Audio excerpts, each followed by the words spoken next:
시청자 여러분 안녕하십니까? VOA 뉴스투데이 시작합니다.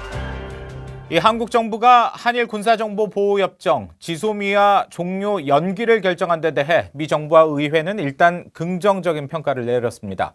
방위와 안보 문제는 한일 관계의 다른 영역과 분리돼야 한다는 입장을 재확인했는데 다만 지소미아 유지가 조건부인 점에 주목했습니다. 첫 소식 이조은 기자가 보도합니다.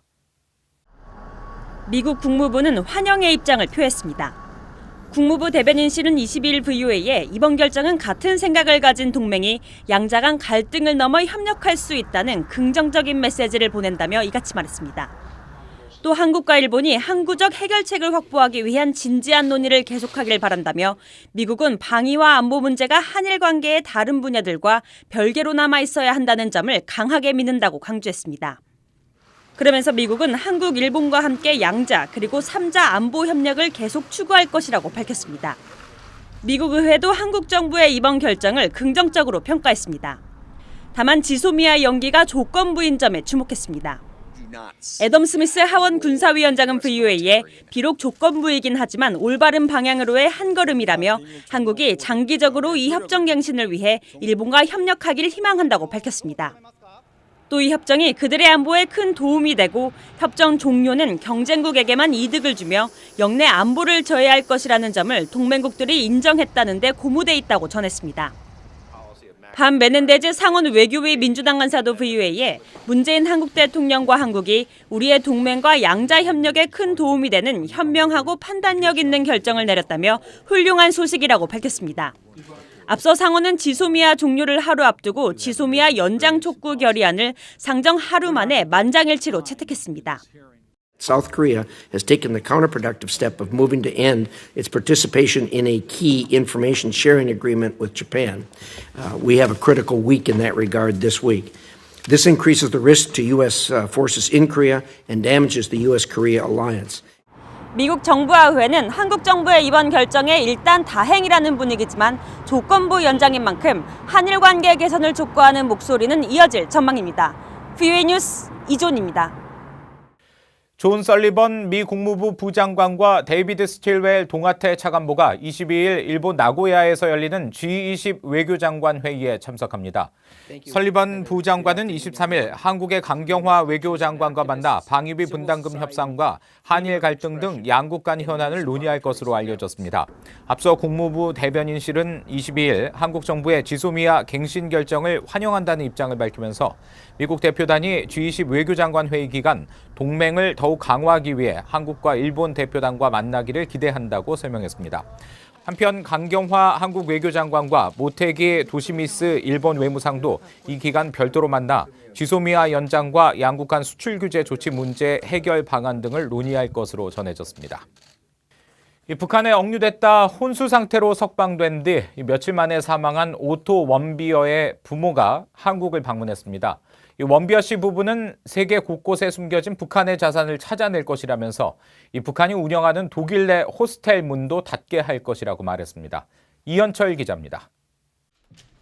오토 원비어의 아버지 프레디 원비어 씨는 22일 6.25 전쟁 납북인사 가족협의회가 서울에서 주최한 기자회견에서 인권 유린을 자행하는 북한에 책임을 물어야 한다고 밝혔습니다.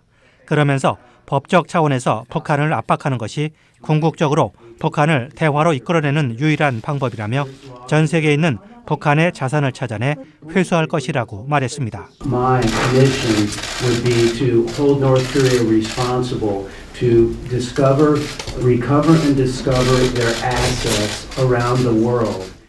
원비어 씨는 이어 북한의 김씨 정권 일가가 스위스 은행 계좌에 수십억 달러를 갖고 있고 스위스에 집도 있지만 누구도 문제 삼지 않고 있다고 지적했습니다. 또 북한은 계속 국제법을 어기고 있다며 현재 독일에서 운영 중인 호스텔도 유럽연합의 법률과 제재 위반이라고 말했습니다. They should not be allowed to do this. We're working with the German government to close this down. 북한 인권에 대한 한국 정부의 태도도 비판했습니다.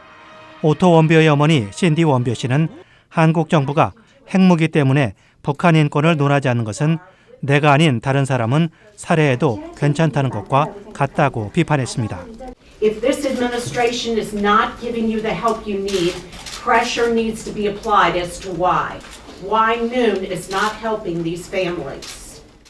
신디 원비어 씨는 북한이 사람을 잘못 선택했다며 죽는 순간까지 북한 정권이 무너질 때까지 싸울 것이라고 말했습니다. 이날 회견에는 1969년 납북된 대한항공 탑승자 황원 씨 아들 황인철 씨 등 한국과 일본, 태국의 납북 피해자들도 참석했으며 원비어 씨 부부는 23일 비무장지대를 방문할 예정입니다. BOA 뉴스 이한철입니다. 한국을 방문한 오토 원비어의 부모는 기자회견 뒤 한국의 제1야당인 자유한국당 황교안 대표를 만났습니다. 프레드 원비어 씨는 22일 오후 청와대 앞에서 단식 농성을 벌이고 있는 황 대표를 찾아가 인사를 나눈 뒤 국제사회와 협조해 북한의 변화를 가져올 수 있도록 노력하겠다고 말했다고 중앙일보 등 한국 언론들이 보도했습니다. 황 대표는 3년 전 북한 인권법을 제정했는데 잘 안착해서 북한 인권이 개선됐다면 원비어 같은 사고가 없었을 것이라며 안타깝게 생각한다고 말했고, 어머니 신디 원비어 씨는 그것은 사고가 아니라 북한의 의도적인 행위였다고 말한 것으로 전해졌습니다. 앞서 원비어 부모는 한국 방문 기간 문재인 대통령과의 면담을 추진했지만 청와대는 일정을 이유로 거절한 것으로 전해졌습니다. 북한 내 일부 외국 대사가 활발한 트위터 활동을 통해 내부 소식을 국제사회에 알리고 있다는 VOA의 보도 뒤 북한 외무성이 이들에게 트위터를 사용하지 말라고 경고한 것으로 알려졌습니다. 이런 가운데 세계 인터넷 사용자들의 여행 경험을 공유하는 웹사이트에 최근 북한 관광과 관련된 내용이 늘고 있습니다. 함지하 기자가 취재했습니다.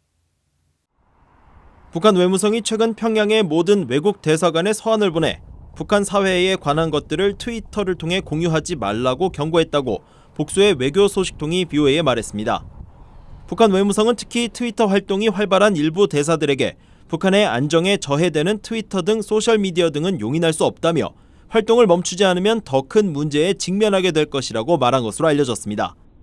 북한 당국의 이런 움직임은 지난 2일 평양의 콜린 크룩스 영국 대사와 요아킴 베리스트램 스웨덴 대사 등 일부 외국 대사가 트위터를 통해 북한 주민들의 일상과 주요 행사 내용을 외부에 알리는 언론역까지 한다는 BOA 보도 뒤 이뤄졌습니다. 이와 관련해 영국 외교부는 BOA에 영국 대사들은 영국 정부의 목표를 지원하기 위해 소셜미디어 사용이 권장된다고 밝혔습니다. 스웨덴 외교부는 언급을 삼가고 싶다고 말했습니다. 이런 가운데 전 세계 관광지를 평가하고 각종 정보를 공유하는 웹사이트 트립 어드바이저에는 평양을 비롯한 북한 내 주요 관광 명소 중 평양 지하철이 서방 관광객들에게 가장 인기 있는 관광지로 이름을 올리고 있습니다. 반면에 부정적인 평가로 북한이 내세우는 역사가 거짓과 조작으로 구성돼 있다는 지적도 포함돼 있습니다. 트립 어드바이저의 북한 관련 게시물이 늘어났지만 여전히 북한은 미국의 유일한 여행 금지국입니다. 미국 국무부는 2017년 미국인 대학생 오토 원비어 사망 사건 이후 미국인들에 대한 북한 여행 금지 조치를 발표한 바 있습니다. We don't want to see any more people go to North Korea and be detained, and that is why we put that travel ban in place. 국무부는 언론인과 인도주의 지원단체 관계자 등의 방문은 승인에 따라 허용하고 있습니다. 그러나 이 경우에도 유서를 작성해야 합니다. BOA 뉴스 함지아입니다. 미국이 지난 2017년 북한을 테러 지원국에 재지정하는 과정에서 당시 국무장관은 공개된 북한 활동 외에 민감한 비공개 정보를 종합 고려해 결정했다고 국무부 고위관리가 밝혔습니다. 네이션 세일즈 국무부 대테러국 조정반은 21일 필리핀에서 열린 전화회견에서 미국 정부가 북한의 비핵화와 탄도미사일 발사 중단을 테러 지원국 해제의 필수 조건으로 고려하고 있느냐는 BOA의 질문에 즉답하지 않으며 당시 테러 지원국 재지정 배경을 상기시켰습니다. 세일스 조정관은 또 북한과 관련한 미국의 정책은 명확하다며 그것은 트럼프 대통령과 폼페이오 국무장관이 명확히 하고 있는 북핵의 완전하고 검증 가능하며 불가역적인 비핵화 추구라고 강조했습니다. 러시아의 이고리 모르글로프 외무차관이 북한의 최선희 외무성 제1부상과 22일 모스크바에서 한반도 정세를 논의했다고 러시아 외무부가 밝혔습니다. 러시아 외무부는 22일 언론 보도문을 통해 이같이 밝히면서 두 사람은 핵 문제를 포함해 한반도 지역의 현안을 정치 외교적으로 해결하기 위해 양국 협력을 강화하기로 했다고 덧붙였습니다. 최선희 부상은 이날 회담 뒤 기자들에게 북한이 취한 신뢰 조치에 대해 미국 측으로부터 받은 것은 배신감뿐이라며 한반도에서 외교 기회가 사라진다면 책임은 전적으로 미국이 져야 할 것이라고 주장했습니다. 또 스티븐 비건 국무부 부장관 지명자가 자신에게 실무 협상에 나오라고 한 것에 대해 협상 대표는 각기 그 나라에서 지명하는 것이라고 말했습니다. 이상으로 VOA 뉴스투데이 마칩니다. 함께해 주신 여러분 고맙습니다.